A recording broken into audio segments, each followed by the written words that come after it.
Hello people of the verse and welcome back to the channel. This is the Eradicator and this is an Anvil Gladiator Bomber, guys. This is maybe one of the least appreciated fighters or maybe ships in the verse because it hasn't been very useful so far, guys. Let's be honest, a lot of content creators, including myself until recently, have made fun of this ship.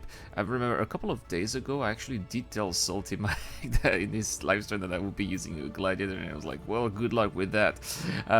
But I do want to change my mind, which is why I have upgraded one of my prospectors during the recent sale to a Gladiator. And so here, with the help of Admiral Gruffus, a member of this community, we are going to try it out and see if fully upgraded, guys, it is worth using in some combat situations that we are going to encounter more and more in the verse. I'm thinking of the Arlington Idris mission. I'm also thinking of the Xenothreat missions. So here we go. Let's find for the button, which is right here in the under the center right LFT.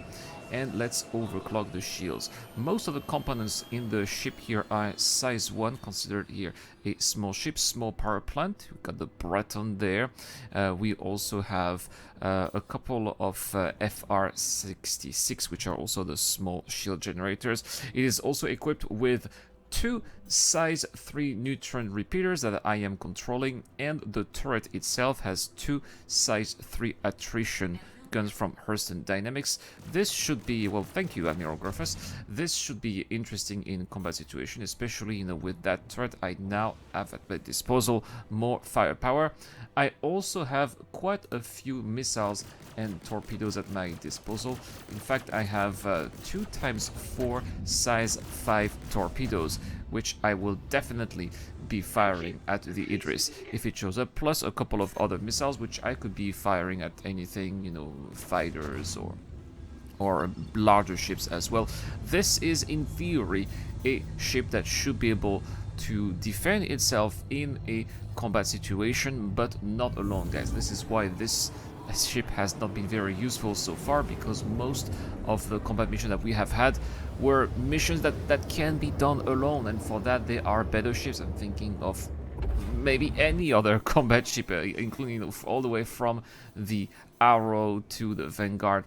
But now that I am fighting with other people, the focus of the NPC, the focus of the enemies, is not just me, but the entire attack group as well, and this is where this bomber has a role to play.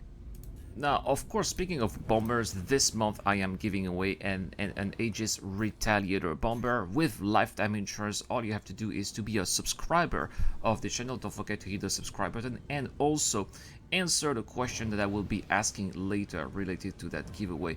Good luck to everyone. Also, for my Patreon and subscribe and join button members as well, I have a giveaway on Discord. You should have access to my Discord channel, and this is for an Origin G12 with LTI as well. Alright, guys, now let's get back to our video here. And speaking of those other bombers, I'm thinking, for example, yeah, the Retaliator and also the Vanguard Harbinger. Let's not forget about those two. There is a big difference between those ships. It is also the price. Oh, looks like we got our buggies here. $275 for the Retaliator, $295 for the Vanguard Harbinger. That is a massive price difference compared to the Gladiator, which is only, if I may say so, right, at $165.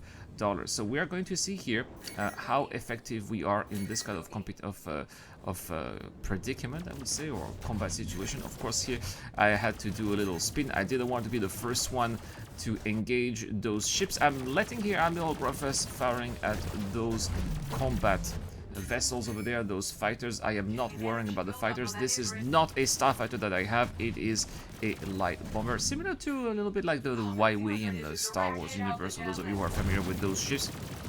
And that's why I am starting my bombing run right now. See Grofus here firing with that turret here, making good use of that turret at these other starfighters who are probably behind me. This is where the dogfight is happening. I am ignoring that dogfight. This is not my job. There we go, the Idris here. The Idris has noticed that the bomber is incoming, and this is where I'm going to start throwing here. First, the missiles here, those are Tempest missiles size 2. But I will be trying to use them as a distraction so that it uses its countermeasures right now instead of using maybe the countermeasures later further down the line when we are going to have the Stalker torpedo. So all of that here again, trying to make sure I'm a little bit here, a little bit of distance here, about 1,200 meters if I am correct. Before that I'm going to be out of range, and I'll be keeping here a safe distance, and I'll just be throwing those torpedoes here. Boom, there we go, one of them here, one of the Stalkers that I sent did hit the Idris. Let's keep on going, guys. That's what I like to see. Looks like obviously I am not the only one now. The NPCs have been disposed of. The other NPC combat fighters here are all gone. Well, those red things that we're seeing are the countermeasures here fired by the Idris, alongside some of the other signals that we see are more missiles and torpedoes equally fired by the other players who are here in this attack phase. And I am not yet try here on the missile, but the Idris was a little bit too close, so it's very important to be within range and not too close at the same time. About 3,000 meters is about right. Another Stalker here. We're going to fire it right now. Yes, look at that, beautiful. And we are now dry of missiles. Unfortunately, that was a little bit quick. I have two options now. I could go back to MiG L1 and refill the ship, or I could just be a pesky fly, so to speak, right, and fly around the Idris. And that's basically what we are going to do here, because I don't know, we got how many people around. We got about 10 other combat ships here, which is not that much considering that the server can have up to 40 players, so there could definitely be more players around, but we should see here what 10 other players are going to do versus that Idris. Is it going to be enough to just fire, you know, or ballistics and lasers at the Idris there, or do I have enough time to go back to MiG L1 and refill? I guess that only time would tell by the end of the video, but you can enjoy, you know, this fly around here. The Idris is trying its best to use, as they were explaining in the latest Inside Star Citizen, it is doing its best to use its main gun. The main gun is of course the rail gun at the front of the ship, whereas the Javelin is being restocked. The Javelin here is not really going to work. It is going to try to do its best to defend itself and move around Jericho Station, but it is not going to attack the Idris that is up to us. And you can see we're quite a bunch of interesting vessels here. It is of course the civilian combat, the civilian defense force, CDF. So that's why you have a Heclic selection of vessel. I'll notice that was right next to a freelancer. You have some cutlasses here. You don't have, oh my goodness, the frames are not so good. Sorry about it. Sometimes the server ticks here. The server frames are not so great. But yeah, and I was a little bit stressed because the front shields were depleted. Of course, flying a bomber, I am going to be one of the main center of attentions of that, as was explained also in the last episode of Inside Star Citizen. I gotta say that the last episode of Inside Star Citizen was very informative, thanks to Jared here. Very good editorial choice here for Jared. Very knowledgeable here in this case. I mean, it made us very knowledgeable regarding what is going on during those missions.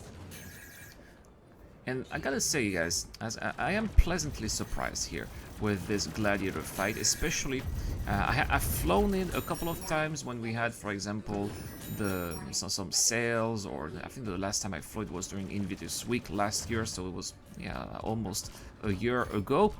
And I was not really convinced at all because of the only two guns that you control as a pilot, but having a gunner in your ship controlling that turret here, plus you firing your 2 size 3 fixed guns, is a huge difference maker in my opinion, and especially with those attrition 3 guns from Herseth. Look at they pretty, whoa, something blew up over there.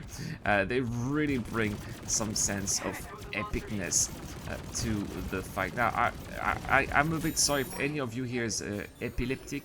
I can understand that that is a lot of bright colors here in the black background, but as far as I'm concerned, as I was flying this Gladiator, I really enjoyed here that sense of power that I was that at my disposal, right? And did you see how quickly those shields generated? I was out of shield, which is why I got a little bit out of range here. I was a little bit close. Usually I'm getting back to 3,000 meters.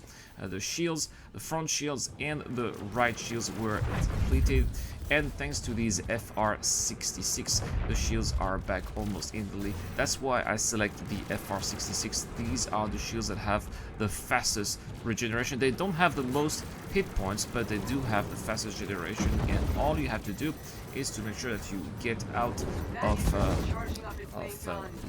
range, right? And as soon as you are out of range, you are not being shot at. Those shields generate very quickly, and then you can get back into the fight.